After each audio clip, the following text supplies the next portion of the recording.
you're so used to instant gratification, right? Like I want to get a cab, open this app and search, and my cab is there in the next 5 minutes. I want food, I open this app, search, my food is here in the next 15-20 minutes, right? We are that generation of instant gratification, whereby when we are working, we expect that those rewards to come like that, which is not the case. It doesn't happen.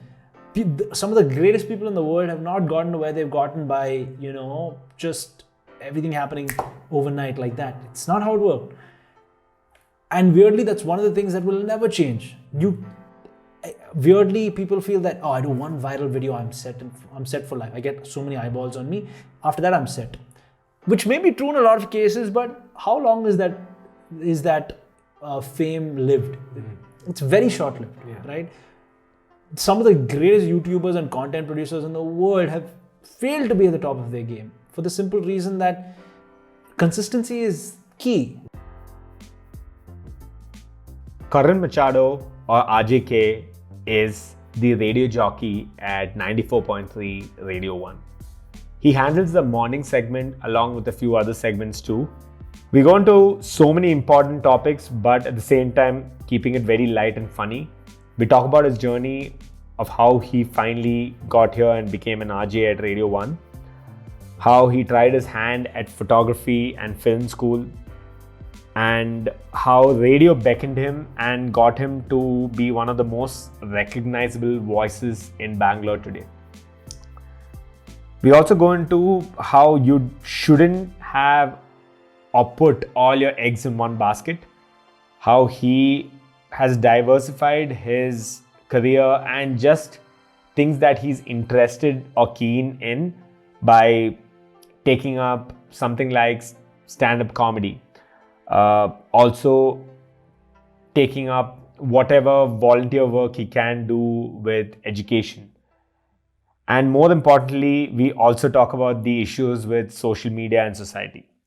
This is, I can very confidently tell you, the crux or the core of the entire conversation.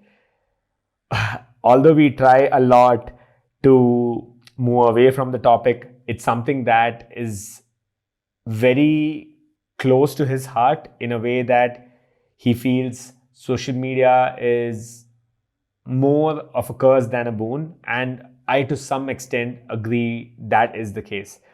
So like I said, although we really try a lot to move away from the topic, we do eventually end up back at the core, which is social media. But there's just so much that you can look at understanding, and I feel most of these things are issues that a lot of people face or a lot of people have to deal with, but no one really talks about it.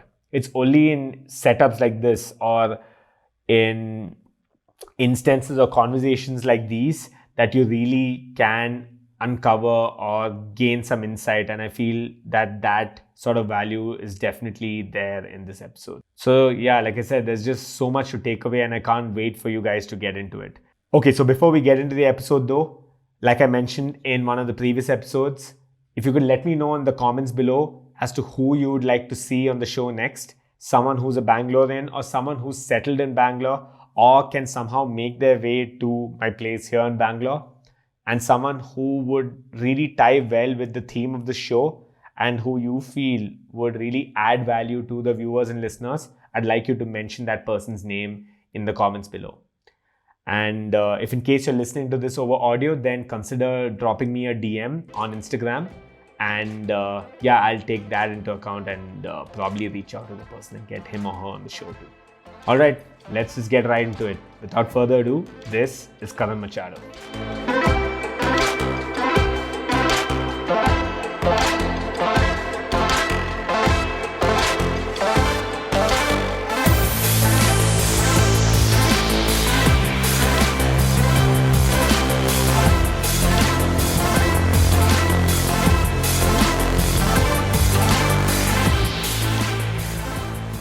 I'm I'm so glad you could finally make it. Yeah, no, me too. Dude, I was flipping so much. I think the last time we spoke to Yeah. come, and then after I saw Siri's episode, I was like, dude, now I have to go.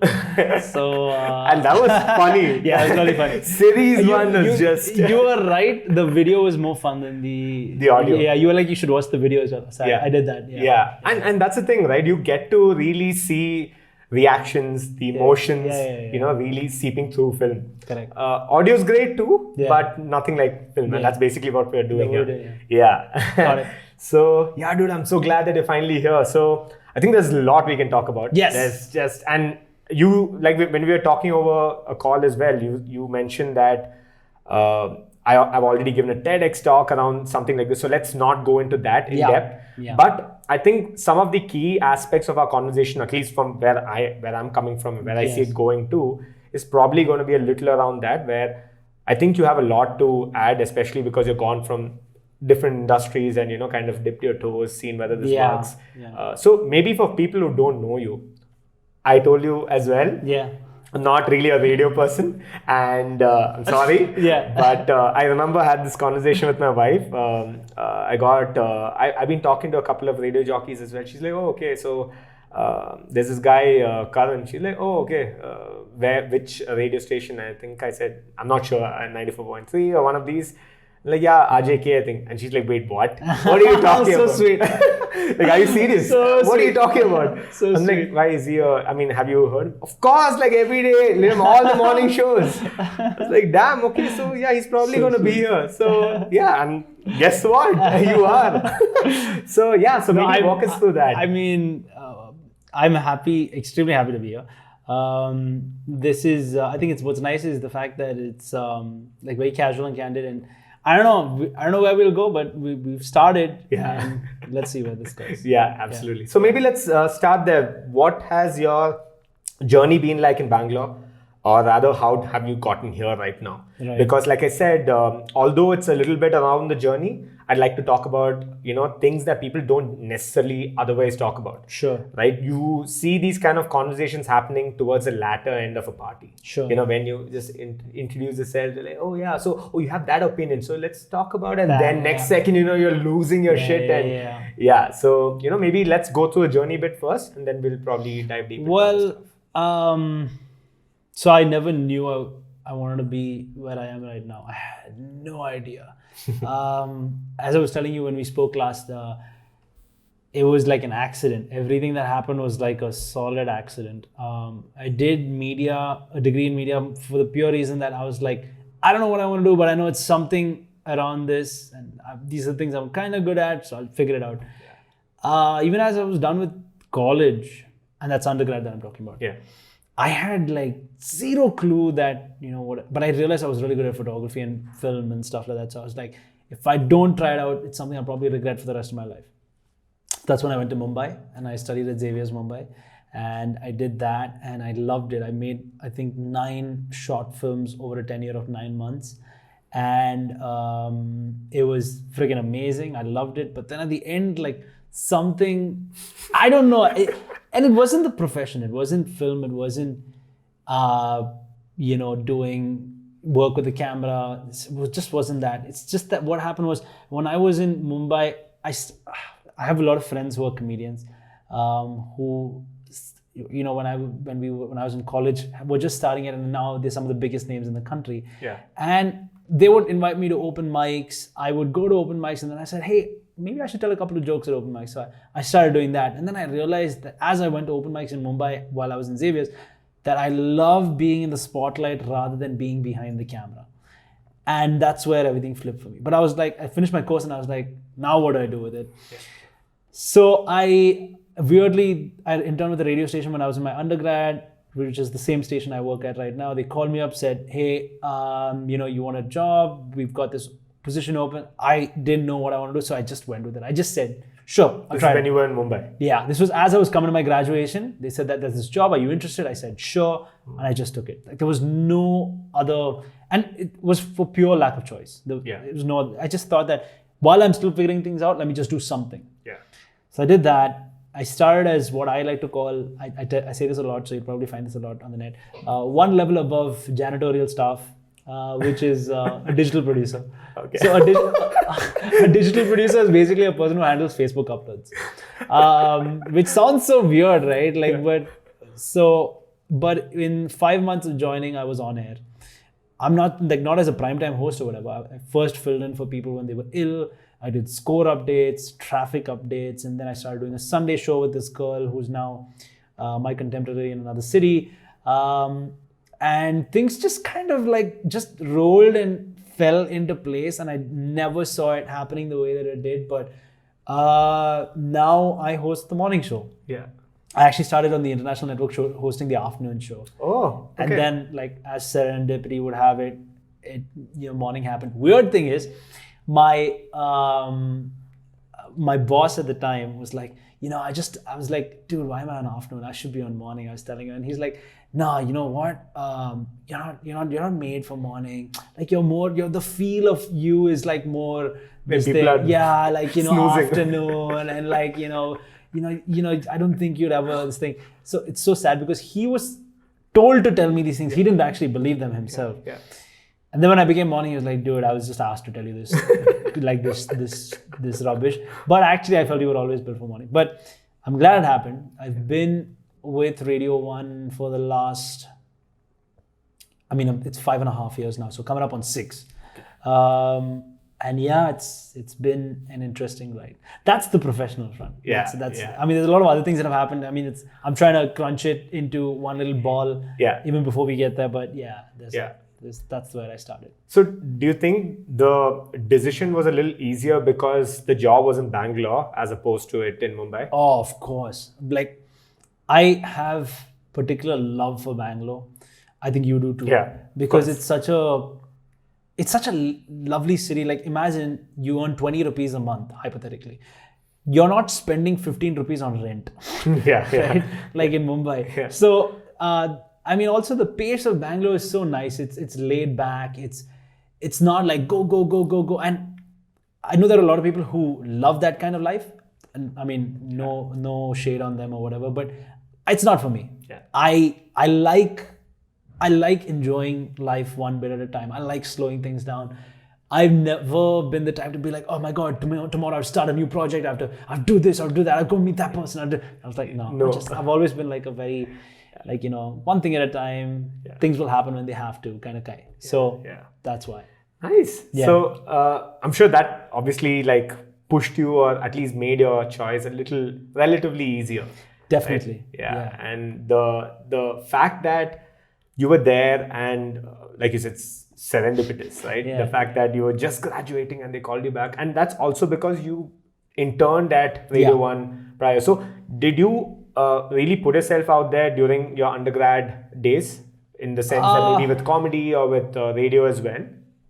No, in college, yes. Yeah. I was always that guy who liked to be in the spotlight and things like that. But the weird thing was in college is that while doing all of that stuff, I was like, we gotta do this, we gotta take part in this fest and that and blah, blah, blah. Yeah. But this internship in radio was made compulsory for me.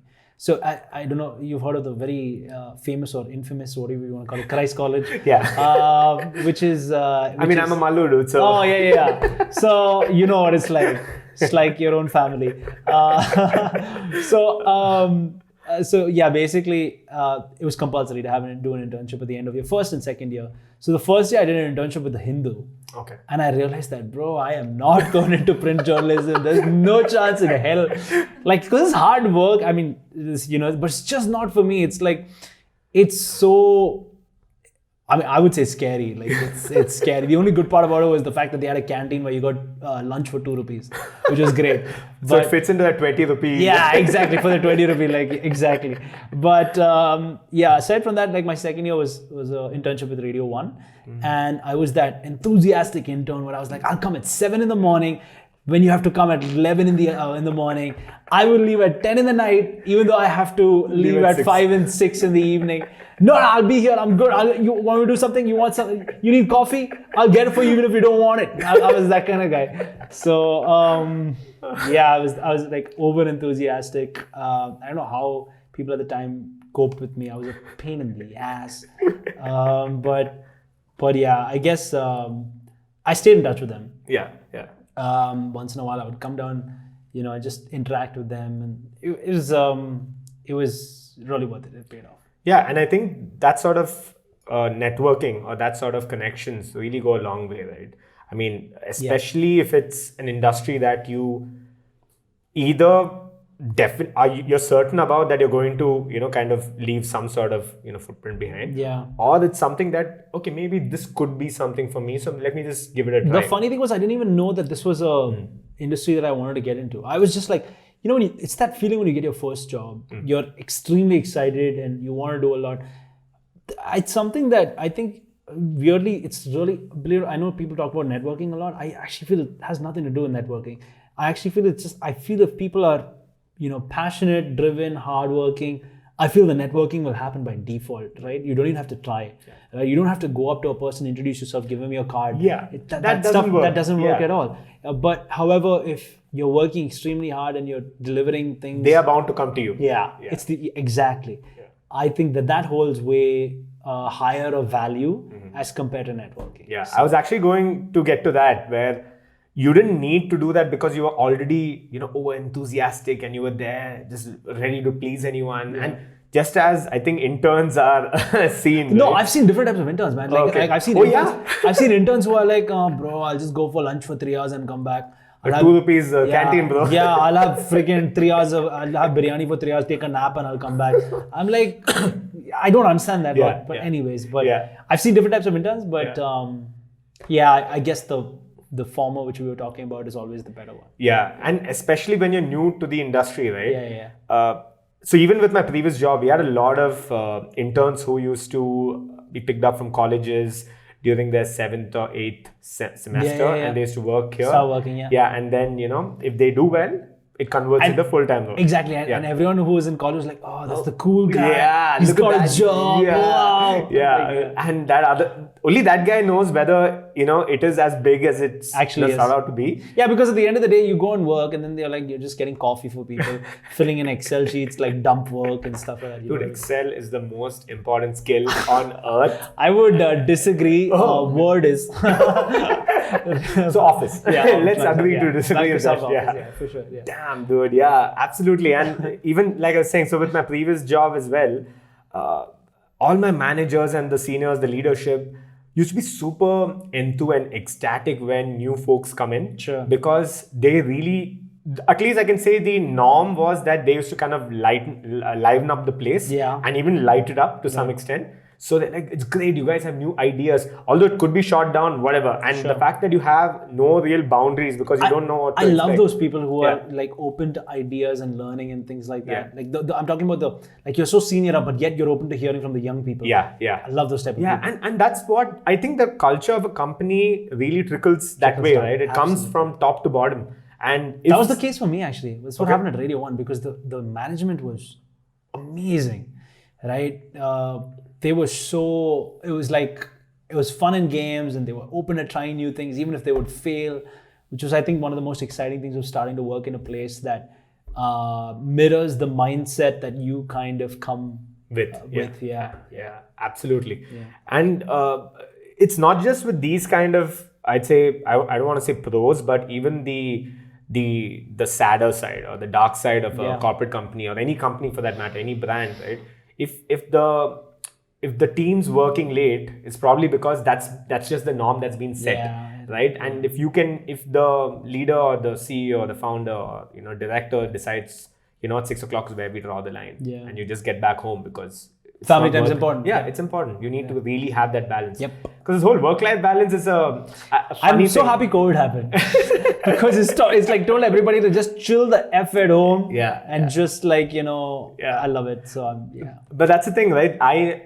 So coming from the corporate and the IT background, there are a lot of people who hate working from home. Hate it. I know. And that's because you're always on call. And the fact that there's no personal professional time, it all bleeds into each other. Sure, of course, you are required to give more time and more preference to work. Yes.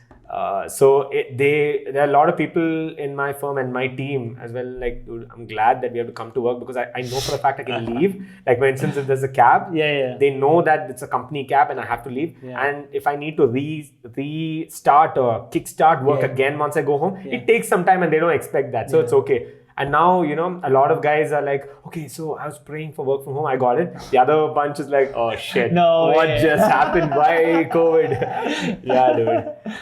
So let's get into photography and stuff. So what did you actually do with photography? I mean, I assumed you were actually doing the acting bit because you were part of an acting school or a film school. So Xavier's was film school. Okay. Which was my degree was in film, television, and digital video production. Okay. So I don't do any of that.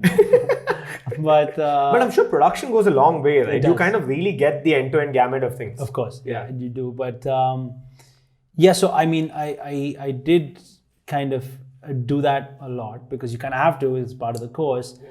But so when I was in college, this is so fun. Like very few people know this, but I had this, so I was like very much into photography, right? And everybody in the class, like, you know, there were like a few guys who had DSLRs. I was one of them. Okay. Yeah. So I was that guy, like, you know, in the breaks, like there'll be, you know, like we'd be walking around the campus trying to photograph like certain things or like beautiful things or like people or like hot girls. Yeah. So I'd be like, hey, I took a picture of you. She's like, oh wow, can you send me? Of course, give me a number. Which is such a horrible thing, but now that I look back at it, which is not really, right? Come on. It is, dude. It's like it's so childish. I'm like, why? Okay, anyway. So I had a photography page, which I think I just unpublished some time back. Thank God. So I don't want anyone to find it, which I will tell you about nonetheless. So it is called. The name is amazing. It'll like blow your mind. The name of the page is called Chematography. Okay, dude, you won't believe it. I was going to ask you, does it play off K? Yeah. KEM. This is my initials. It was KEM atography. Are you wondering like why, right? It doesn't stop there. It was horrible. So my initials, atography, and you thought that like, you know, like a page would stop there, but it had a tagline. The tagline was in the logo. It said chematography because it's a chemical process. Jeez. All those girls who gave me their numbers are giving their numbers back. Like you know, chemistry, not cancelled, no, like not happening. And the chemical was spelled KEM. Obviously. Oh, God. Dude, those two things popped up. I mean, weirdly, some people who knew me in college like, hey, bro, chematography. I'm like, shut the hell up. Just stop. Just don't. Oh, damn. I was going to ask you, is it playing off chemistry? And you just walk Don't ask, dude. It's like, it's a part of my life I want to forget. So, yeah. Oh my God, chematography. Sorry. So tell me, so how did that go? How did things in Mumbai kind of transpire? I would say really great behind the camera. Okay. I mean, I'm not like, you know, blowing my own trumpet and stuff like that, but I was genuinely like, I think very few people are like gifted with the eye for photography. I had that. I didn't pursue it. Yeah. If I did, it would be amazing, but have a decent eye for photography and for spotting good things and like, you know, shooting them in a great way and things like that. But tried a lot, man. Just, you know, did a lot of photography, a lot of films. What was it? What kind of, you just decided that this is just not for you? What gave it away? I don't know. It was just being in the spotlight and everybody looking at you was way more exciting. I think it was just that. This is a kind of like a hobby that I would do on the side. I'm talking about film and photography, but I want to wake up with like eyeballs. That sounds so weird. It sounds so narcissistic. Yeah. But it's not even about that. It's about just wanting to communicate to people, wanting to spread a certain kind of feeling amongst people when they hear what you have to say.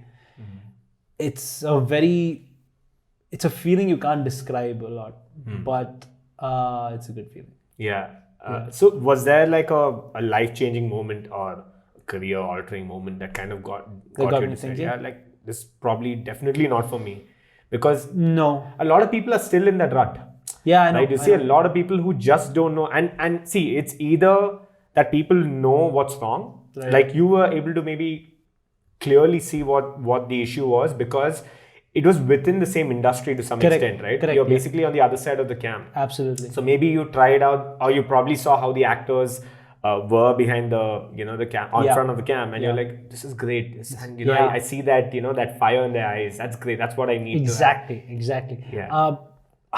I don't know. It was just, I think it was more, why am I not doing that? Why am I not doing what they're doing? I think I can do a decent job. I'm not a great job, but if I train myself, maybe I can.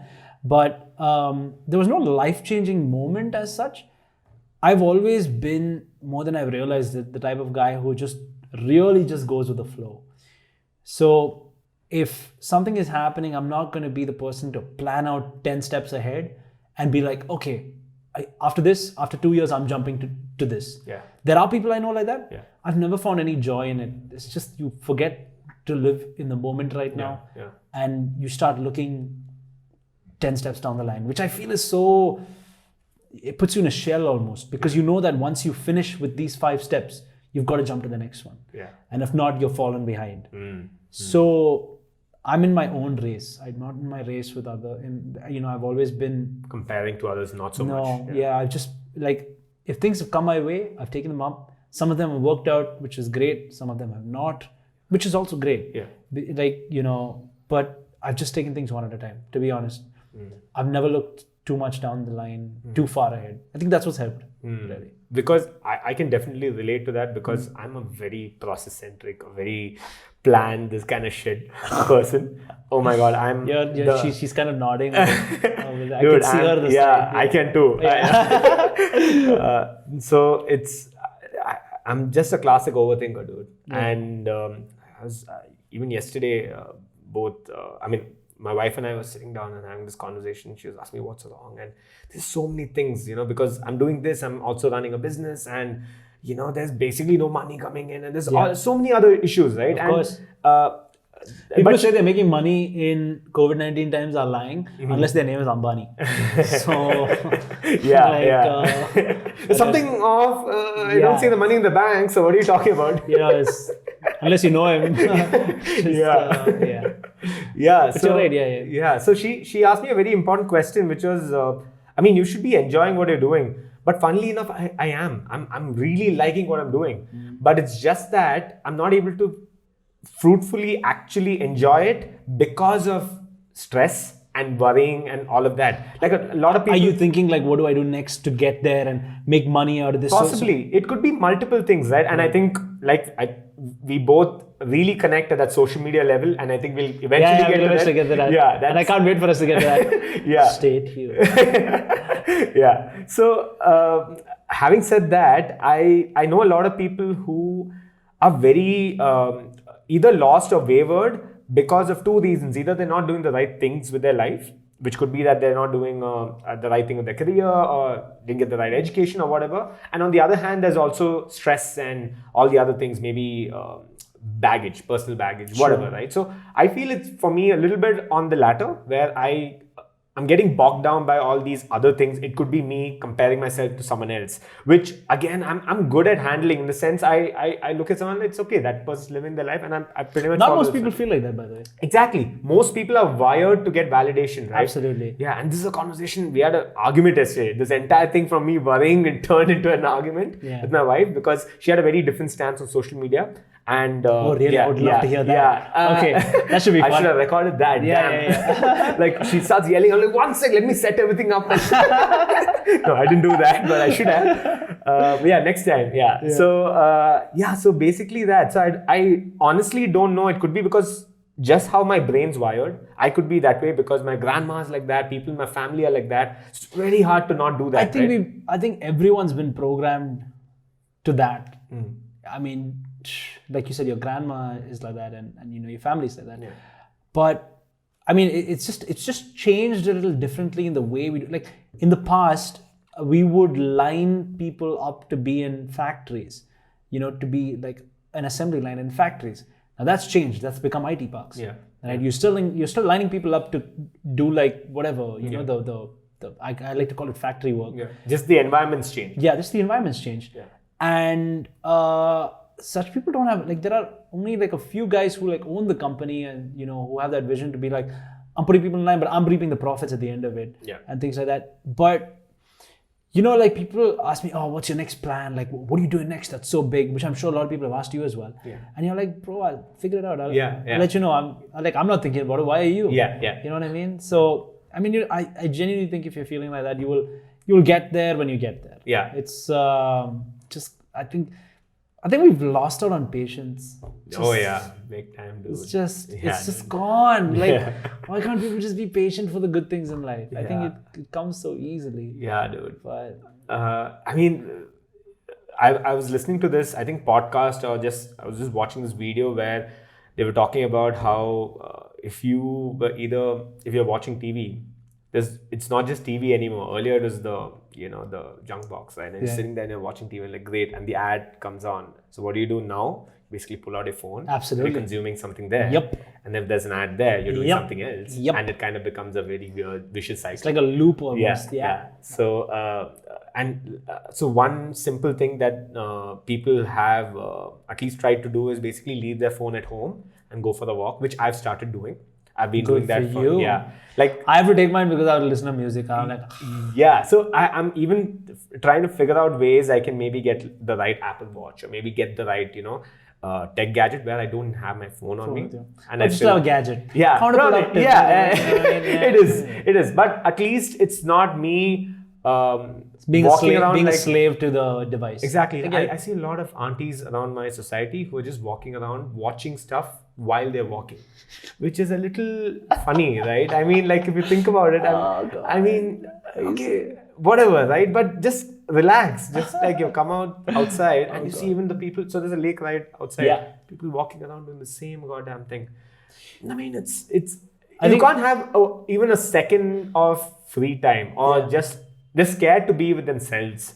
Have you seen Social Dilemma? Not yet, but I know it, dude. I mean, I've literally, dived deep into it earlier. Yeah. So this is something that's hit the West long ago. Social Dilemma is actually a little late to the game, to be honest. But the fact that Netflix is able to do this during COVID, the reach is incredible. So people are like, wow, did you see that, man? So, But I get exactly how it works, how people are being programmed by companies, and how there's so much thought that goes into getting past the privacy barrier, but also ensuring and making it seem like there is privacy and giving you that sort of, freedom. The illusion of free will. The illusion. Yeah. Okay. But you know what? I think we were having this conversation yesterday where I was telling you, like, people have, I think, missed out on simple things like communicating one-to-one. Like, we're sitting right now, our phones are not in front of us. Yeah. We're just having a chat. Yeah. If it wasn't for this podcast, would we be doing that? Yeah. I would like to think yes, even though a lot of times I'm caught with my phone, to be honest. Yeah. But I think it's what everyone should endeavor to be, foster those real communication between two people. Yeah. I haven't lost faith in everything yet, but I think we will get there. Which is, I think, one comes back to the reason of why I like doing what I do, which is not. I don't have to be in front of the mic 24/7. It's 5 hours a day, and then I'm done. Yeah. If that makes sense. Yeah, of course. And it's a conscious effort and decision, right? At the end of the day, it comes down to what you choose. And that was one of the, I'd say, points that both my wife and I were arguing, which is, it all comes down to what you choose to do. It all comes down to what you want to do. And let's say, negative aspects of pretty much everything has always existed. Depression's always been there. Anxiety's always been there. And probably because there's so many more people now, you maybe see a little more. But the fact of the matter is, when you don't perceive this as, let's say, something that's harmful, something that is so easily available, right? Like, for instance, you can't differentiate between WhatsApp and Facebook anymore, although very different mediums, but owned by the same, company. group. Yeah. The intentions with which you get onto WhatsApp, intentions with which you get onto Facebook are not your intentions because it's someone else deciding and, playing with the strings, if that makes sense. I don't know. I have like my blood is boiling when we're talking about social media. I'm like, oh, I can't. But but I like I said, I hope that people watching this are not watching this on their phone. Even while they're having a conversation with other people. With other people, yeah, exactly. If they are watching it on the phone, okay, but don't be watching this while watching something else and watching something on TV. Don't do that. I'll be honest, I listened to your podcast when I was running errands. Yeah. But it's audio, right? But that makes sense, right? Yeah. I mean, see, passive learning or passive consumption is very different from divided consumption. Yeah. If that makes sense. Oh, yes, absolutely. Yeah. Absolutely.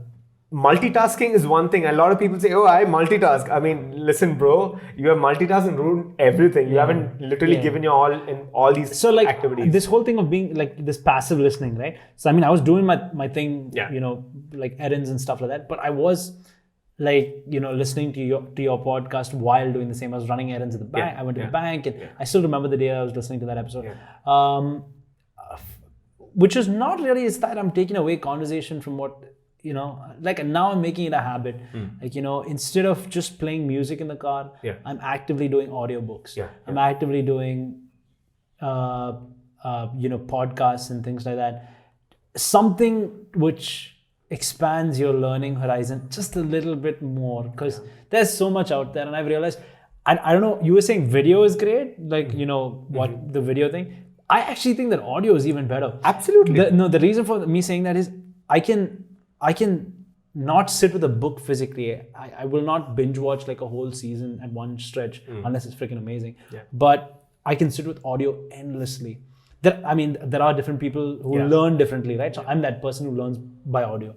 And I've realized there are a lot of people like me who do the same, who prefer listening to music and listening to a podcast than reading a book. Yeah, absolutely. So and I've started listening to audiobooks recently. My wife doesn't get that. She can't really, pick up the learnings and the takeaways from a book. It's probably because she learns differently than you. Exactly. So she's wired differently, and that's just how things are for her. But it's like you said, when you are doing something else that doesn't demand, your full attention. Like for instance, people have always been used to maybe listening to you on radio while driving. So it doesn't mean that it really takes away from the funny thing. Imagine watching a video. Yeah, I agree. While driving. But I think we need to get there. The radio industry needs to evolve there. Like if you look at the West, right? Like they're light years ahead when it comes to radio. Even when it comes to radio and TV in India, we're so far back. Like in what sense though? In the way we do things, and it's not even because of there's no creativity. There is immense amount of creativity. Where, for example, I'll take something as simple as advertising alcohol on the TV or on the radio. It's not allowed, right? You're aware that of course. You have to do surrogate advertising, right? That's just one thing. You can't talk about certain topics on the radio or taboo. TV. It's taboo, and it's against broadcast code. If you talk about those topics, you're going to get shut down, right? Your license is going to be confiscated. It's kind of rooted back in a very, like, when we got independence from the British, like they handed us the British held communications of radio when we were, when it was during independence time, and and radio was a threat for them, because imagine, so they didn't have that many, army people to quell agitation across India. So like they had a train, and like if there were people making noise here, they put them on a train, send them there, beat up everybody, come back. Right? That's how it actually was.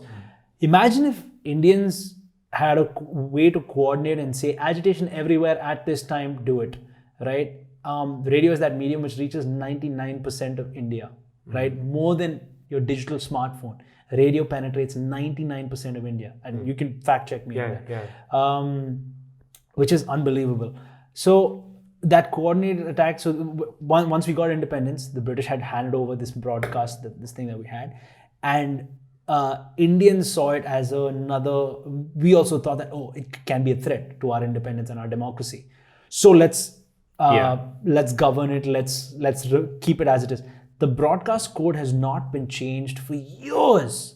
We are so far back, like, it's unbelievable. And if we change a few things, if the license fees drops, like to run my station for 10 years, it costs, a station in Bangalore costs about 112 crores, if I'm not mistaken.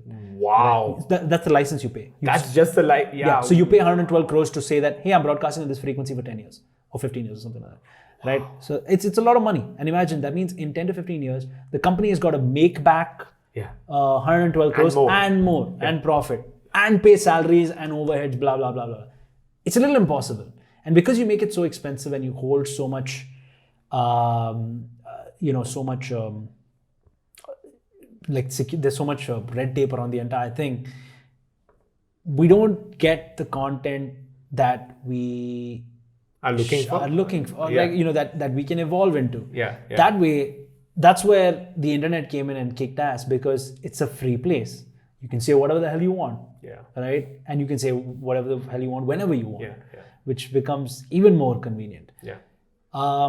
That being said, I only think that there's so much more room to grow, because we haven't reached that point where we're like, let's remove the barriers and expand. That's where we will go up. Yeah. So, and the West has already gotten that to a good extent, right? Yeah. Like for instance, with one of our previous guests, we were talking about podcasts itself and Joe Rogan, right? Spotify, take over all of that.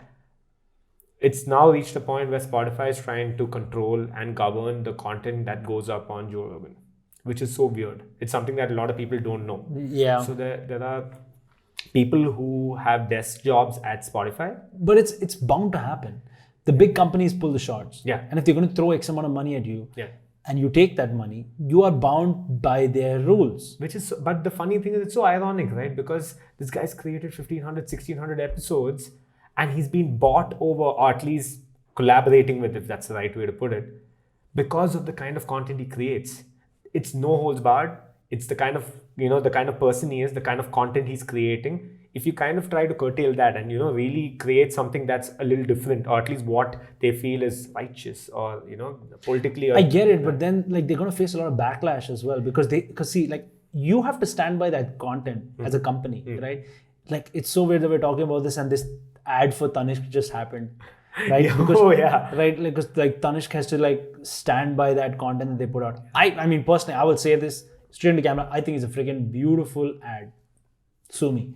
I think it's a beautiful ad, dude. I think people are questioning about what it doesn't stand for, or what this thing, when it actually celebrates something. I think it's a nice ad. It's that overthinking. I don't know, man. Right? It's that's the thing, right? Like, I was just speaking to a bunch of people yesterday where they're like, everybody has an opinion nowadays, which is the biggest problem. I think I saw the post or story around that. It was like I was having a conversation with someone, and everybody has an opinion. And here's the funny thing: your opinion doesn't count unless I tell you that, hey, Akash, you know what? My opinion is so and so, and you better say yes to it. Agree. Right? Yeah. There's no leaving it. There's no maybe. However, I'm the type of person who, let's say, I don't want to bring out any names, but let's say this cup is orange. Okay. I hope you understand what I'm trying to say. Yeah. Oh, yeah. Okay. And so much for that. And okay, fine. Let's say it's green then. Okay. This cup is green. Okay. And you don't like the color, but I'm like, dude, but there are some nice things about this cup. Okay. You don't understand what I'm saying, right? Save me, please. Okay. But it's so nice to have an open, healthy debate with people. A dialogue. Because, I mean, you're saying that, I have the freedom of expression, which is what I put out yesterday. I was like, you have the freedom of expression, but I also have the duty to defend your freedom of expression as well. Which is a thing that people have lost sight of, I feel. Yeah. I had I think our guest itself here, I had a very interesting conversation with someone who said that if you're willing to put your thoughts out there and your opinions out there, and then you say, you know what, that's just it. But what you don't realize is this is your opinion, but you can also expect opinions from others, right? To some extent. Yeah. But it really depends on how you engage. Yeah. Right? You can't just, just block the person out or, or vice versa, where you're the person who just is, constantly I was watching this beautiful little documentary or something, I forget what it was, but I just remember this line from it where it said that if you look at, I'm sure, of course, you scroll through YouTube, right? So when you watch a video on YouTube, there's an automatic suggestion for your next video. So this is the algorithm that's constantly generating stuff based on your likes, right? So you're constantly, let's say Akash likes this cup that's green. Okay. Thank God it's a green. Yeah. Okay, no. Okay. Purple. Yeah. Okay. Okay. Your next suggested video is going to use the fact that you like purple and suggest a video that's similar that will kind of back up those thoughts in the previous kind of video. Or this is for any content out there. So much so that people online are living in this bubble that you're only consuming content that you believe in. So you don't have dialogue with people or that disagree with you. So much so that you feel that this is the truth and there's nothing else. See, I've seen so much content about it online. Yes, because you fed that content. But people don't think of it like that. Weirdly, and some people are like, you know what, you don't need to go to school, you don't need to go to college, and you can start as an entrepreneur and be yourself and be this thing. My thing is, I don't know if like the skills that you get in school are education and education based are really relevant, but it may or may not be. I'm not even gonna get into that. But no, we should. Oh no, this is okay. But I just think that it's so nice because when I was in college, we would have these debates about things that this person believed in and that person believed in, right? And we wouldn't agree all of the time, which is great. But you figure it out, and then after that, you go and have a coffee in the food court together, which is okay, which is how a healthy communication or democracy is supposed to work. I'll have to beep that. No, I don't mind if you beep. No, But what I'm trying to say is that we've faced so much with these things whereby we're like, we know what to expect, and we're fed that content that only rehashes our beliefs. That we live in this bubble, which is why I hate social media. We'll get to that another time. But I think we already did so much on that. But I think it's high time we move on. Oh man, because it's a never-ending discussion. We can go on about this stuff. Absolutely, So, of course, there's no denying there are pros and cons to everything. All of these things have. Yes. They have their pros as well. We just discussed the cons. Like with just the algorithm that you mentioned, right? Again, I think I probably brought this up on one of the episodes, but basically keeping it short. You earlier had the time to maybe scroll through 10 of your friends, or when maybe Facebook itself was that small, where the community itself was so small. Right now, it extends to pretty much every Tom, Dick and Harry on earth. Right? So you don't have time to consume all the content anyway. No. So of course, the intention with which this algorithm has been brought in is of course probably good, but what they probably don't realize is there's so many other things, or they do realize it, and social data. So it's basically that. Of course. So if you see something suggested, like I have really reached the point where you ask me if I scroll through YouTube. YouTube is my, literally my end all every day, which is the medium I resort to for anything. This podcast honestly wouldn't be happening if it wasn't for YouTube. Because you have learned so much. There's free content everywhere. I had this very nice conversation with someone who I didn't even know 2 months ago, dude. Really? Like the funny thing is, I've started putting content, right? So a lot of people who are podcast enthusiasts message you. Yeah, they follow me on Instagram, and they're talking to me and they're saying, I think I put up a video talking about the benefits of podcasts. That's what the snippet was from one of the episodes, right? And this guy was like, dude, I completely concur, and this is just what it is. It's podcast. And we spoke about... It's so weird that you're saying this. So you're saying the people who agree with the content that you... relate to the kind of content, right? It's so nice. Yeah, which is awesome because they were talking about how people don't understand the concept of podcast and passive learning. Sure. Because it's free. Everything out there is free. Remember a time when Apple started with podcasts. They're the ones who made podcasts today what it is, right?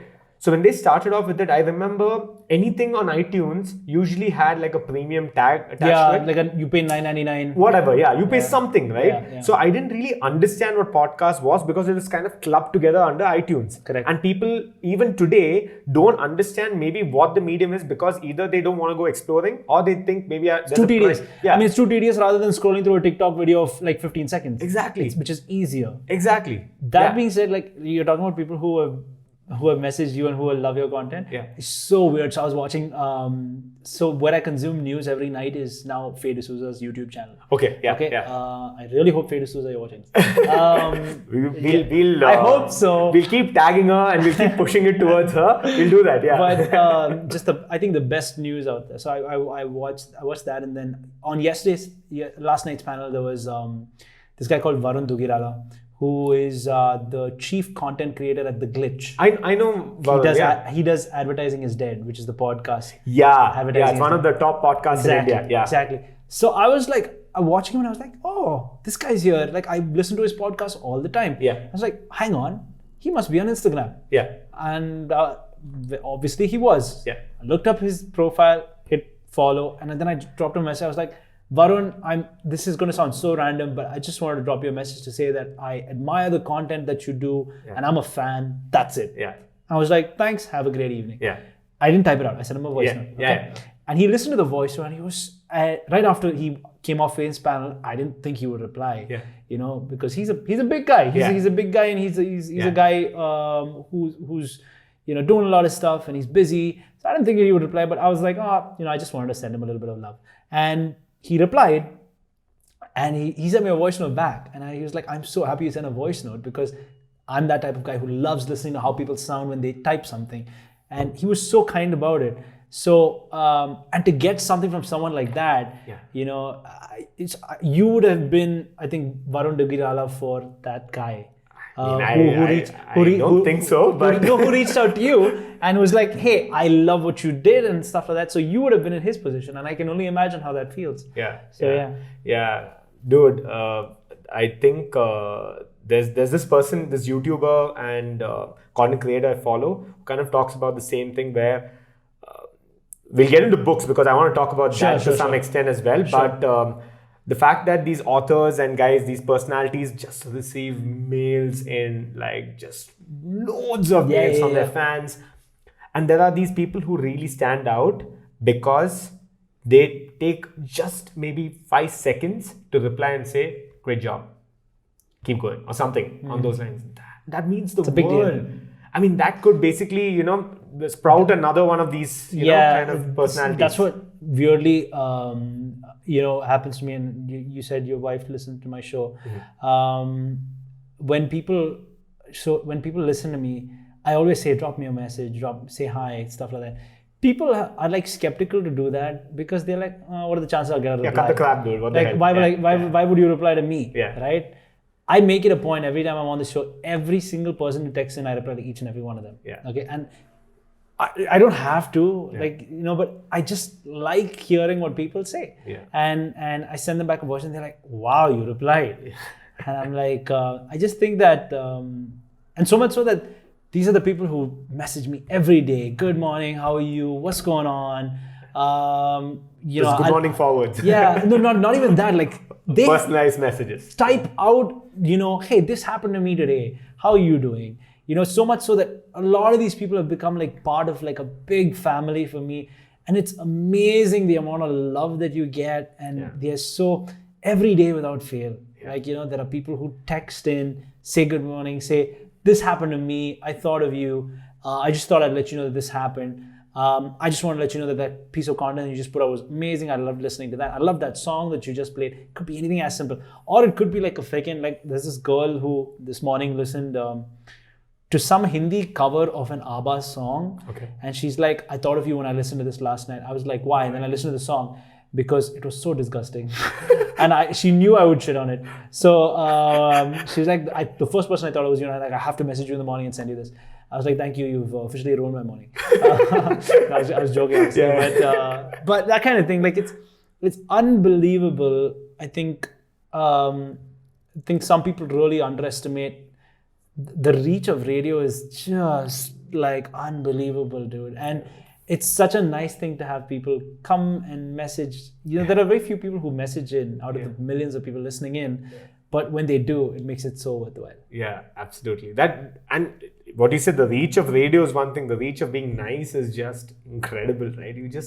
If you embrace that, or at least, just say thank you. It goes a long way. Huge way. Yeah. Huge way. And I think, people have forgotten that those two simple words like thank you, or like just saying, something as simple as I'm happy you dropped in a message. Yeah. That art of personal one-to-one relation, that bond, you cannot replicate it through social media. Social media is anything but social, right? So We're coming back to this thing a lot. Talk about coining that term. I know. Let's move away. We'll talk about the green cup. Okay. One thing I wanted to talk about is you said that you respond to everyone who drops in a message and all that. Dude, I can first-hand vouch for that because ever since I reached out to you, right, you've just been like super nice. I mean, like if people are thinking that he's the real deal, he actually is a nice guy, there's no denying it because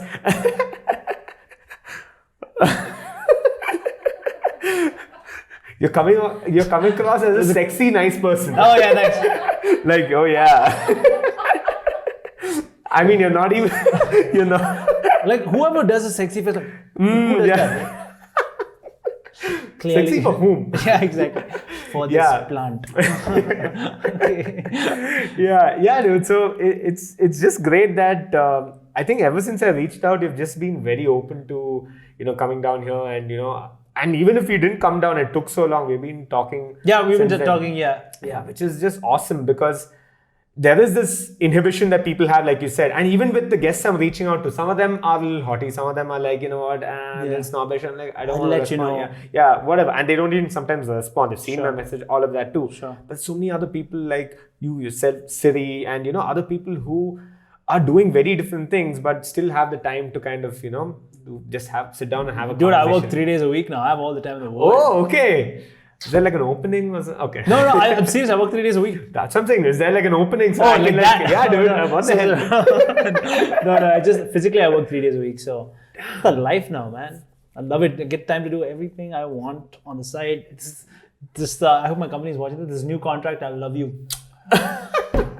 Seriously, man. Which is awesome, dude. So so actually that's a good segue into one thing that I've seen you talk about online, which is basically hard work and just putting your head down and doing intentional but hard work. Sure. Right. So maybe what kind of got you to talk around that? Although probably not go into the same aspects and the concepts that you spoke about during the TEDx talk, but we can slowly get into it because I'm a big subscriber and big believer in putting your head down and doing the right kind of work. Sure. So yeah, that actually stemmed from weirdly a lot of people will say from their own personal journey. I worked so hard to get where I am. For me, it's not even that at all. Like I don't even think I've arrived. I don't even think that that whatever I'm here because I worked extremely hard and things like that. That might be sometimes, I might bring that up sometimes because when I speak to educational, like they want, anyways, never mind. That's another story altogether. But I actually started thinking about this very actively when I had to get interns for myself. When there were interns at the station who had to be part of the show and or just the station. And then we had to hire people and things like that because I've seen so many people who are, when you interview them, they're like so much promise, right? And then they just get complacent. And here's the funny thing, these are smart people, right? I don't want to take any names of people I've worked with or, who have been interns or whatever, but like, I just think that people just forget. I think a lot of times I get people who, come to me and like, oh, you know what you do is so cool. The glitz and the glam. Everybody's like, you're speaking and like you're always on the air and people must be calling you for stuff and like asking you to come here and there. I'm like, that's all great, but that's probably just what you see. Yeah. There's so much behind the scenes that happens that you have no idea about, right? That is the ultra hard part. That is, I think Siri's referred to this. You just like, it looks so glamorous when you see people on TV. It looks so glamorous when you see people on film or for radio for that matter. Like you're like, oh wow, you get to interact with the biggest stars in the world and stuff. Yeah, but to get to that level, the amount of back-end bullshit that I have to do on a daily basis is unbelievable. And sure, it's great when you get a great interview, it's rewarding and stuff like that. But it's programmed people in such a way to think that that's all. What I see is what I'm doing. So like interns come and they're like, I think I'll be great for the radio because I can talk a lot because I'm a people's person and I can, but that's not it at all, right? That is probably 20% of the skills or 15% of the skills that you need to do that.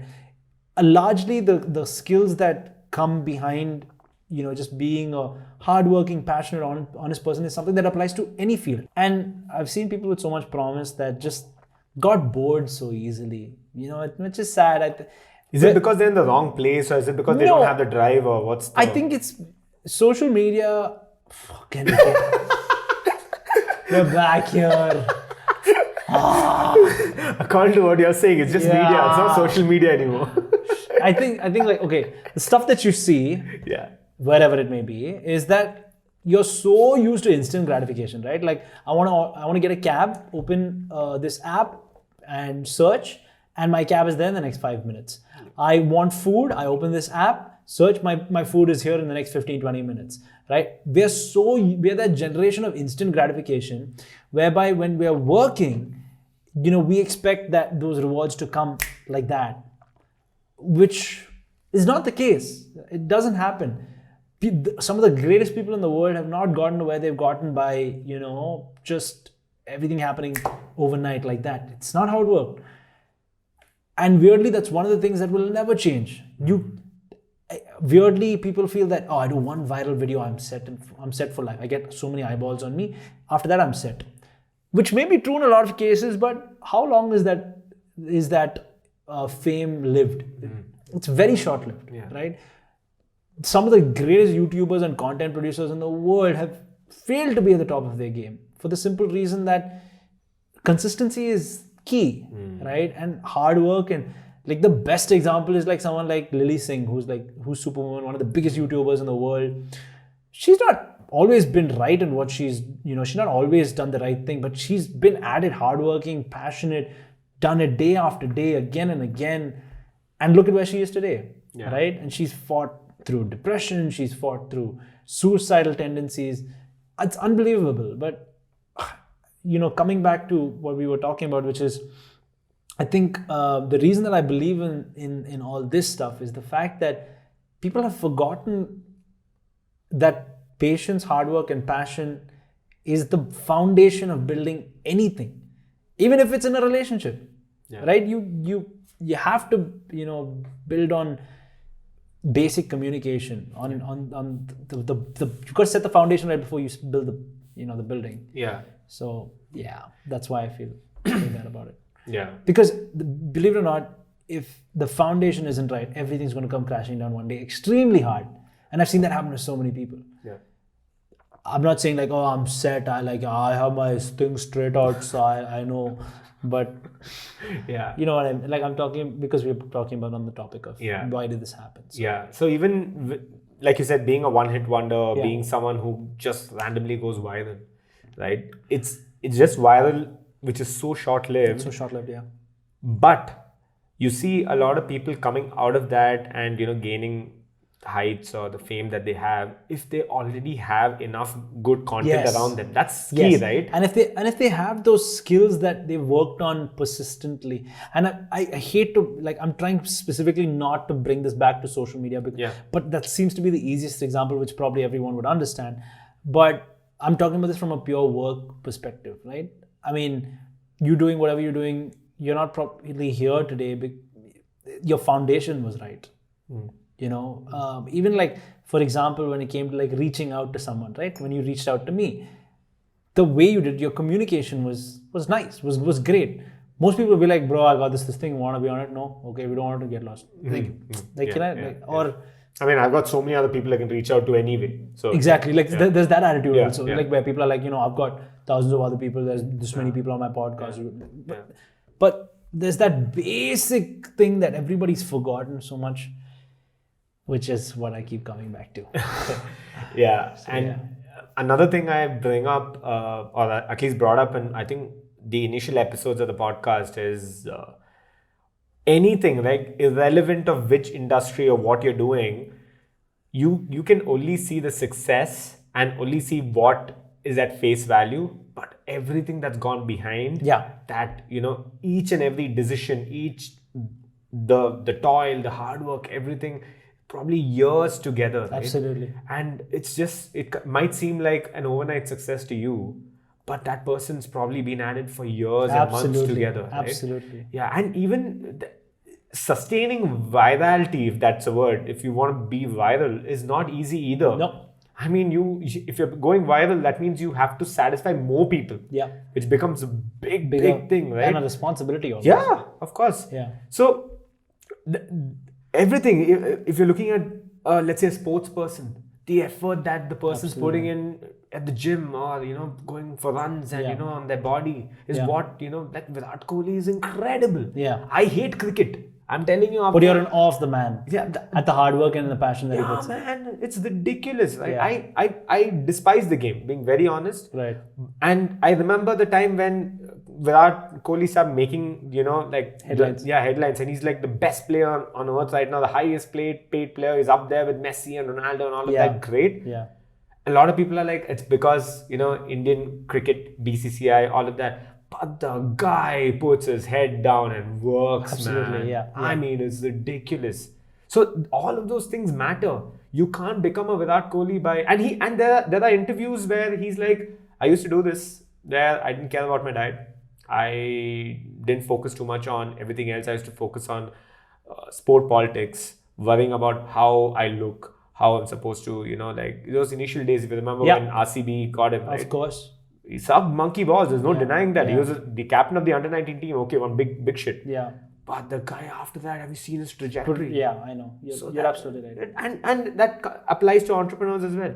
It applies to creators too. It applies to everyone. So I think that being a proponent of even just simply saying hard work is the way to go. You put your head down to work, bro, is one thing. But you need to really do it too. Absolutely. Right? And intentional work is another thing, right? Because a lot of people want to, I'm going to work really hard, I'm going to do it. But then not knowing where you're going and you're just putting work in is not going to get you what you want. Yep. It's probably going to get you what the company, Absolutely, yeah. Yeah, that's well said. Yeah. Well said, yeah. So, yeah, dude, and I'm a big subscriber, big believer in this whole thing, right? Because money and everything else is all complementary, if that makes sense. It comes on the side. What you're doing, what you're trying to form and build here. Yeah, you wake up every day with something that makes you tick almost. Yeah, I mean, I know for a fact you wake up early for your shows, right? I'm up at like 5:15. And I remember seeing the story of yours where you had asked folks, how do I get to work?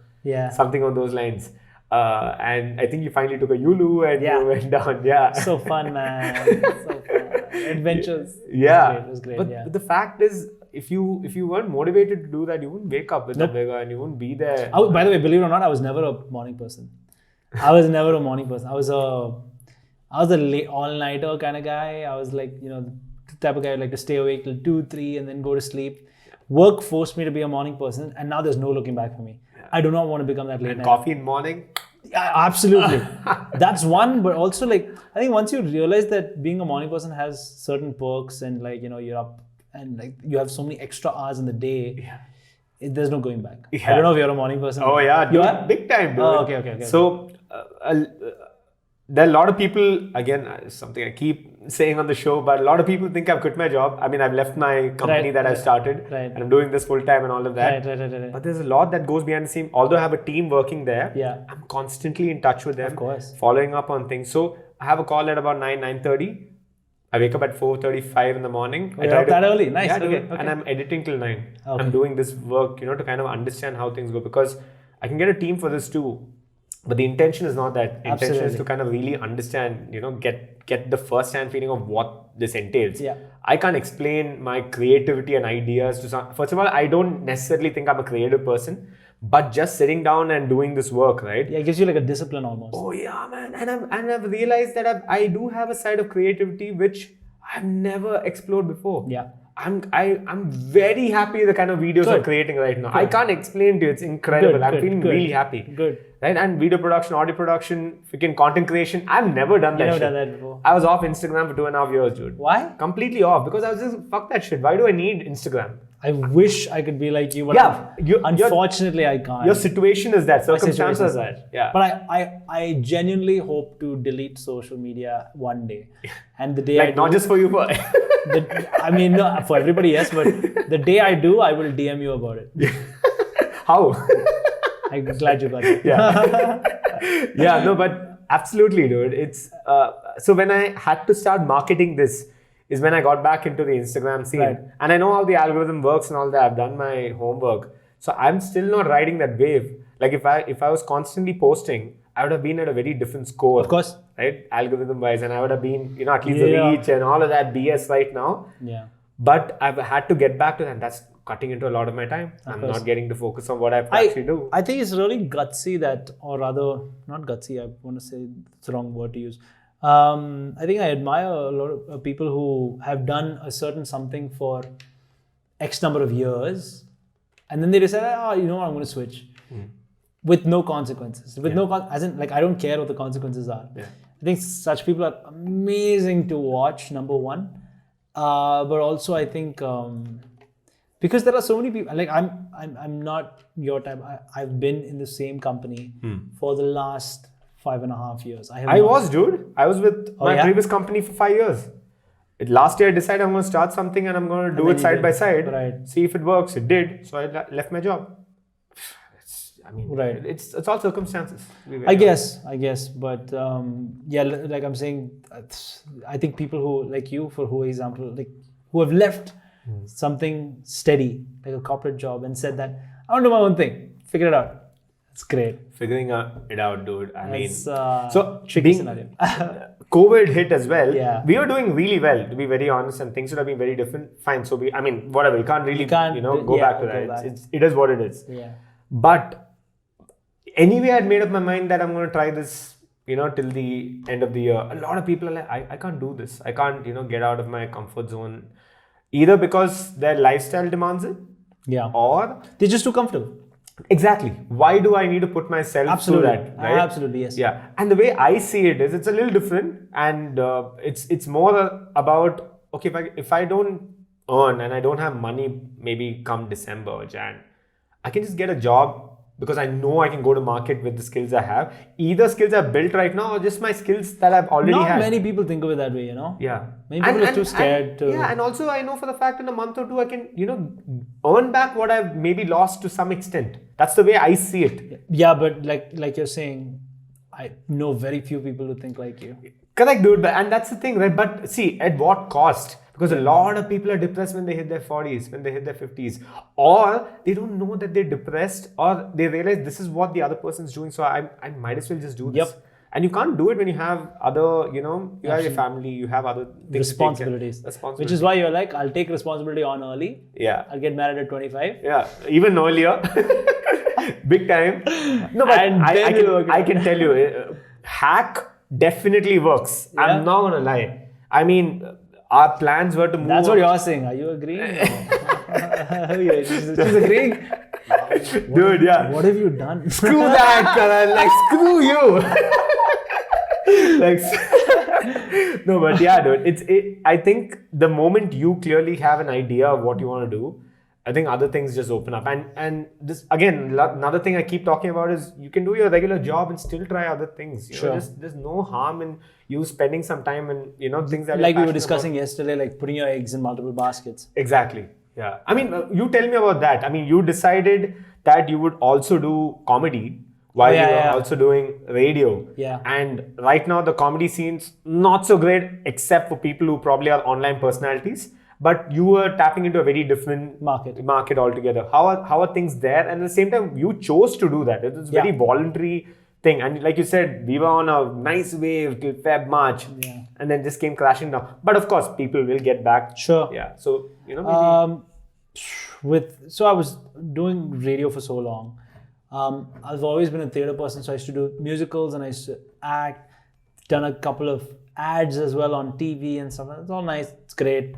Blah, blah, blah. And then this little thing came my way, which was improv comedy. And I was excited, got to be part of a group, met some wonderful people. But more than that, I think the art of improv and what improv as a couple of principles teach you is so freeing almost, right? It's so, it really sets you free. I would also say it's priceless, to be very honest, right? Right. To do that kind of art form where you're doing things on the spot is unbelievably hard, but it's I think is an art form. It sets you up to fail, so you're not afraid to fail in real life, right? But funnily, this is real life. I mean, if you're improving too, you're putting yourself out there. Exactly. So improv comedy has been my life's philosophy almost, because it's based on 3 principles, and a lot of people know this already, but for people who don't know, so I'll reiterate it. The first principle is yes and. So if you say something, I say yes and I add value to what you're saying. The second one is always making my partner look good. So I mean, I'm not looking good, but I'm making you look good if we are doing this together. That's number 2. And the third one is always listening, right? Always, rather than saying too much, you listen, you absorb, and you take it from there. There are other principles as well that improv has, but these are my main takeaways is from a life's philosophy kind of perspective that I've taken away from the same. So that happened, and like I was with this improv group first, which we broke away from, and then we set up our own group, and we have our own group that's going on right now, and we were like sold out for March, and I told you about that. It was so great because we were like, okay, we didn't think that we'd do so well, and then COVID happened, and now we're moving to online improv shows. It's a different world, but we're kind of getting used to it. I think the worst thing to do is kind of resist it so much, and I've done a lot of resisting when it comes to the virtual world. So much so that now I'm just like embracing it and seeing where it goes. I'm not disappointed if it doesn't, but if it does go somewhere, I'll be happy. So, like I told you, it kind of comes back to my thing where I'm always in the flow kind of person. Yeah, figure it out. It's okay. So that's what improv kind of taught me. So yeah, I did improv. I realized that I love teaching, and I love teaching kids in particular and mentoring kids and stuff like that. So I got into that, and that's been going extremely well. Okay. So I do that as well on the side, and it's extremely fulfilling because I've realized somewhere in my genes there's some teaching gene that I've neglected. So and I'm really liking it. So that's just some of the things that I'm doing. And now my latest venture is podcasting. Yeah. So, but that's not released yet. So probably when this is out, it will probably be released by then. Nice. But yeah. I'll be on the show. I mean, even if you don't invite me, I'm coming. It's not even. I wish I could tell you it's a guest show. Yeah. But I'm not sure where this podcast is going. Like you'll see it when you see it. It's too complicated to explain. You'll see it when you see it. Yeah, dude. This whole putting yourself out there, right? And it's like I said, it's priceless because what you normally do, there's no one else to judge you except yourself. But the moment you put yourself on stage and you have so many eyeballs on you. Yeah. Oh my God. So like you should see like, and in improv, here's the thing, right? You're tanking a lot, right? On stage. And like, that's happened so much for me.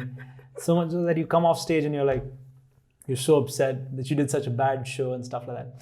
I still remember this one point in time where I felt like, okay, now I know how to work this. So we had this show, I still remember, at Fandom. Okay. But we did this show on stage, this improv show on stage at Fandom. That show, so I was having a streak of bad luck with shows. I was very mediocre, very hit and miss kind of guy. That show, I was just on fire. And that's the thing, right? It works sometimes, it doesn't. And after that show, I was like, I think I've got this. That was my aha moment for improv at least. And then there's no looking back. And once you get into the art of improv, it's hard to go back. Yeah. So yeah. Yeah. I think it's a very different sort of validation, if you want to put it that. Yeah. I mean, it's like you said, it's a voice within you that you can't really explain, where you want to maybe also be a little communal, work with people, interact with people, and kind of, be a people's person. Sure. Right? So you doing this in front of it's a very different kind of theater, but literally on your toes kinds. Absolutely. Damn, man. I mean, I don't have the balls to do that, being very honest. I'm freaking out with this itself. So I mean, I can't even think about putting myself on stage. Right. Because stage fears, I feel to some extent inherent to you. Everyone has this stage is nice. fear. We don't have an audience and there's no one judging you immediately. It's okay. Social media, I mean. But that's like delayed verdict. You know what I mean? Yeah. It's delayed verdict. So you're not like having people judge you right now. So this is good. Yeah. So start here and then I'll see you at improv. Oh my God. Man, yeah, but it's crazy, dude. And like you said, it's a matter of both from a safe perspective and from also just exploring. It's good to put your eggs in multiple baskets. Yeah. Right. And the fact that you get to know only certain things after you try something for some time, a lot, like you said, everyone's expecting this whole overnight, oh yeah, this is for me. I know it. Yeah. If you know it, great. I'm very happy for you. We'll talk about this maybe 3 years later when you've actually done something here, or you put your head down and you're doing what you're preaching. I agree. But at the same time, you can't expect an overnight. Everyone's like, I'm just gonna, like you said, a viral video and I'm set. I'm taking off. No stopping. Yeah. There's no stopping me at I all. know. Which is that instant gratification. It is what it is, dude. There's no denying that. And I think the sort of positivity and the I think you also mentioned the positive news that you're consuming right now. Yeah. That's something. We were talking about that. Yeah. So like I'm a huge advocate of putting things that are positive out there and speaking about positive news and things like that. So like there are a lot of times where there are issues happening and people message me like, this is something that you should talk about in your show and you should take a stand against it. I'm like, why? You're going to get like 1,000 other stands in the media anyways. So why should I talk about it? Like, I've never been that fan, like if there's a big issue and things like that, to be like, oh, I need to talk about this, raise it and say that this is my stand on the issue. I'm on this side of the fence. I feel it's unnecessary. I feel like you're going to anyways consume so much negative news online, on TV. So for me, like on the radio at least, when you tune in, I want it to be like a happy place. Whether it's a nice song that you heard, whether it's positive news that you heard, whether it's a joke that we just cracked like that. Yeah. That's I'm a huge advocate for positive news and content. And on that front, I think I should definitely give props to, I don't know if people have read The Better India. Okay. No. It's such a beautiful site. I think they're an app as well. Okay. Where they just talk about positive stories in India. Yeah. And it's one of my most favorite news sites to go to. I love their content and So I had never said this on anywhere before, but Better India is such a great place to go to. Yeah, dude. I think there's a big thing lacking on the good news front and just making someone smile. Like for instance, we had John Krasinski with what's it called? SG and some good news. Yeah. Okay. Remember that? Yeah. And his show blew up. I mean definitely. Or like if you just take someone like, for example, Ellen.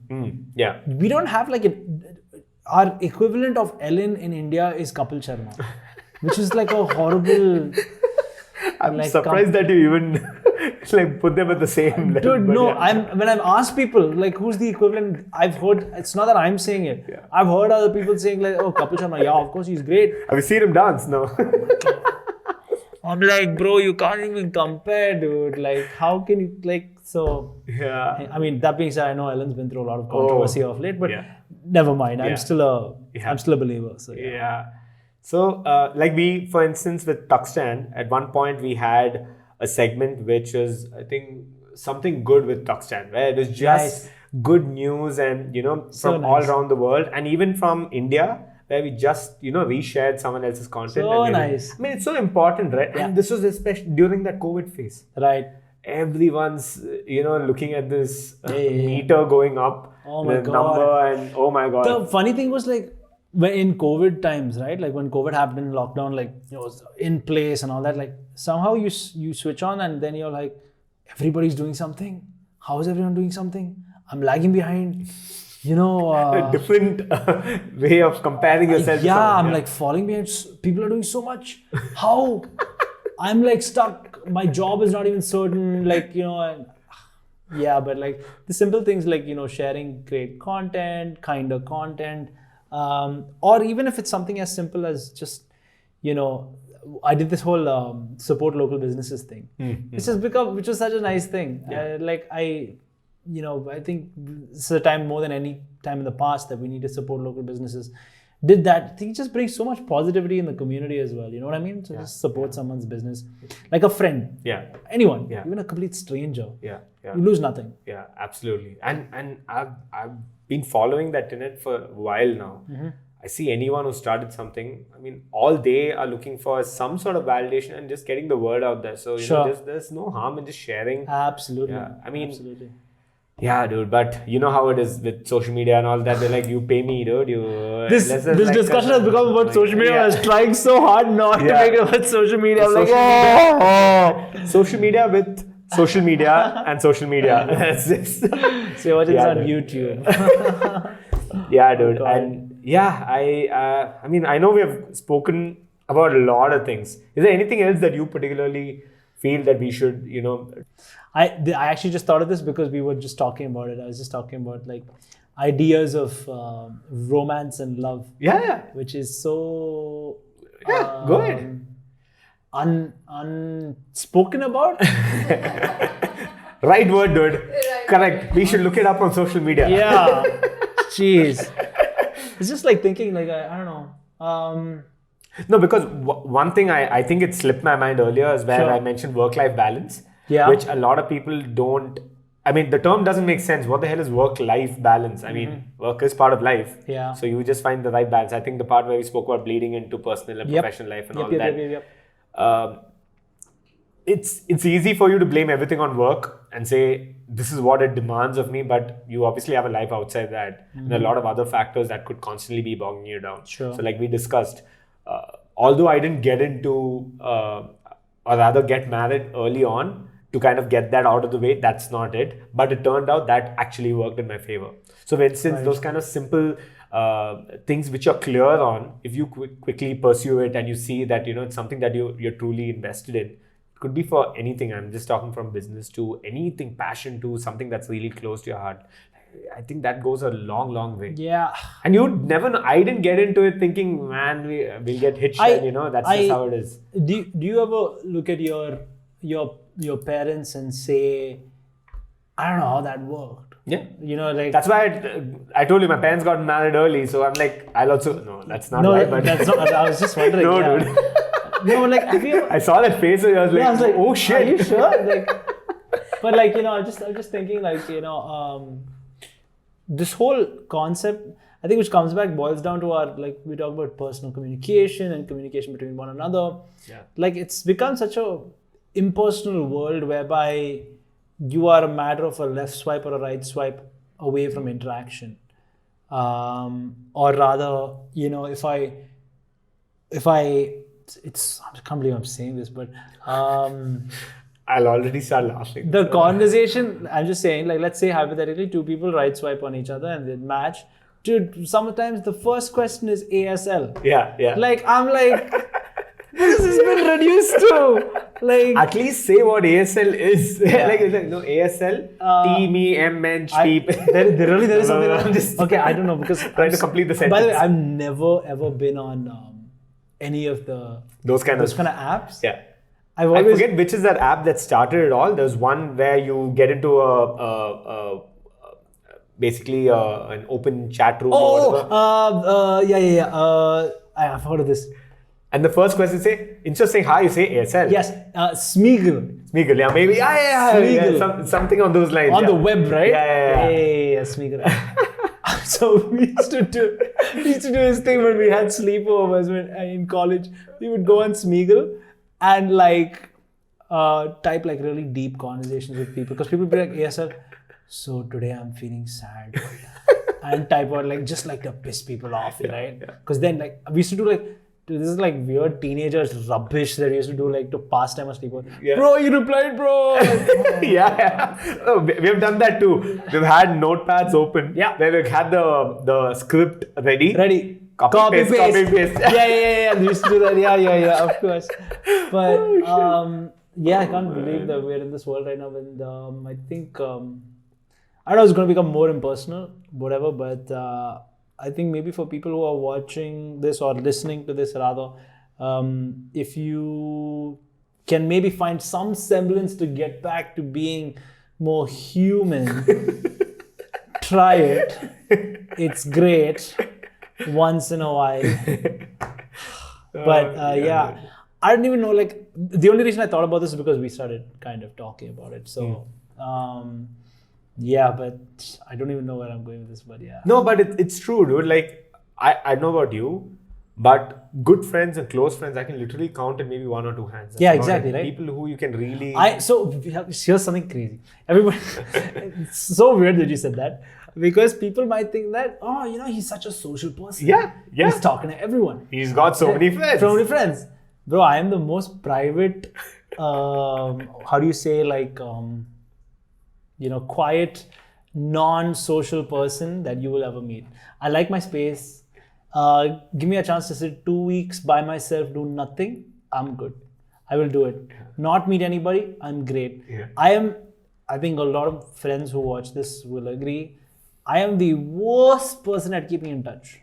I will not, I think as most people are today, right? No, dude, there are some people who make an effort. Yeah, I know. I'm like, what is that called? It's called effort. It's like, I can't, what? How do you do it? Like, bro, there's maybe okay, there are not even 2 people that I keep in touch with constantly. But, yeah. I mean, some of us, or most of us at least, have that friend that you haven't spoken to for years. And when you pick up conversation again, it's like it was just yesterday. Yeah. Which I think is amazing. So I'm that kind of guy. Yeah. Right. So, yeah. So a lot of people either resort to social media to get that sort of validation or that sort of relationship. Yeah. That's one thing. We come back to this. Yeah. Or it's basically they're scared to let anyone else know that that's the the reality of it. Because so one thing I was talking to I think some college graduate who was recently a graduate, I asked him, so dude, how many friends do you have right now? On Facebook? No, on face value. Oh, okay. I asked him, so think about it this way, and I'm sure that you will also be able to relate, and pretty much anyone who's listening or tuning in would get it too. If you've gone to college, the first year, you have everyone's your friend. Yeah. You have a massive ass gang. You have 35,000 people from other college coming and saying, Maga, you're an awesome fellow, dude. I'll come and chill with you. Yeah. That's how it was. Second year changes. Slowly you can see it's like someone's killing them off. Like by the end of the 4th year. I can't tell you. Oh my God, you're so right. Yeah, dude. And by the time you graduate, basically the company is your friend. So like whoever wherever you got placed. Yeah. It's so weird because what happens for me, at least first year of college, we were a bunch of friends and we're like, let's go to Goa, let's go here, let's go party. Goa, go karna. Yeah. Third year, we're like, let's just go. Done. Oh yeah. So I'd say it's very weird because, like I said, it's at the end of the day, you are a social being, so you need to put yourself out there saying, I have a lot of friends, bro. And I know this guy. Yeah. I know that guy. Yeah, that fellow, I know, dude. He's sleeping with me here. I was chatting with him yesterday only. Yeah, dude. He's there. That guy is in that room. I've locked him up there. God. Yeah, which is, I don't know, dude. I don't honestly know where things are going, but if people sit down and really make a conscious decision to kind of ensure that they can build 1 or 2 relationships, even work on their familial relationship. I agree. It's definitely weirdly for me in COVID-19 in lockdown, I've been a workaholic for 5.5 years. So go in early, come back late at night just to sleep. My weekends would be filled with catching up on sleep because I was working through the week. So much so that this lockdown I have enjoyed time with my family so much. That it's unbelievable. It's just amazing, man. Yeah, dude, you just have to make that, that conscious decision. Or maybe you hit a certain point and you get to doing it. Yep, absolutely. And then you realize, oh my God, so people I've been with for and I years. don't know them that well. Yeah. Who are they? Yeah, dude, I think that's a good place for us to wrap things up. Yeah. Unless you want to talk about social media again. No. Okay. Please. Yeah, dude. But it's great stuff, dude. I'm so glad that you were here. Yeah, me too. So one thing I ask of all my guests, sure. and of course I'm going to ask of you too, is what's one last thing you'd like to put out there for anyone and everyone? Some message, something that people need to hear. Anything, maybe your billboard message, if you want to call it that. Whatever. Good. Wow. Okay, that's putting you on the spot. Yeah. Improvise, bitch. Okay. No. Now I'm thinking does this message have to be hard hitting? Does this message have to be deep? Yes, it will reflect very poorly on you if you don't do that. Okay. Just. So my message would be bite me. No, but I think I'd say try to do what we were doing right here, which is I think just have a normal conversation, no agenda, no expectations, we are going here, we got to get there kind of thing. I think if we foster better conversation with no real end goal, we will reach somewhere, rather than being the person who's constantly in search of getting to that somewhere. Well put, dude.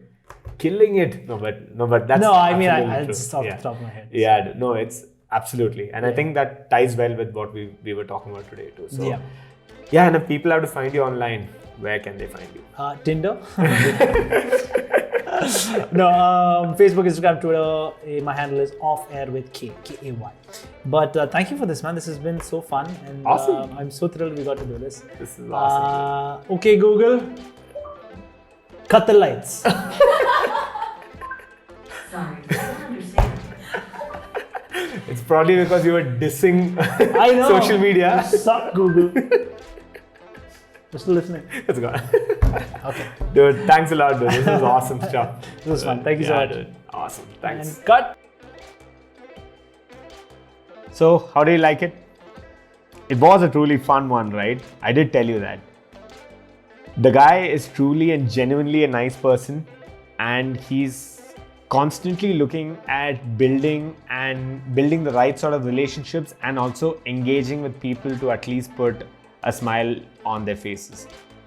If you take a look at his content on Instagram as well, he's constantly pushing this sort of content, and I feel just at the core a very nice person. And of course, I'm definitely going to take up his offer to hang out with him. So I'll keep you guys updated on whether he says yes or not, but I'm sure he would. Don't forget to share this with your friends and family members, your near and dear ones, especially podcast consumers. Like I mentioned in one of the previous episodes, it's very difficult to find or identify podcast consumers in India, in Bangalore. So if you are aware of anyone who's close to you or just anyone in general who would love to listen to this sort of content, then please share this episode with them. All right. Yes. Have a great one, and I'll see you on the next episode. See ya. Bye-bye.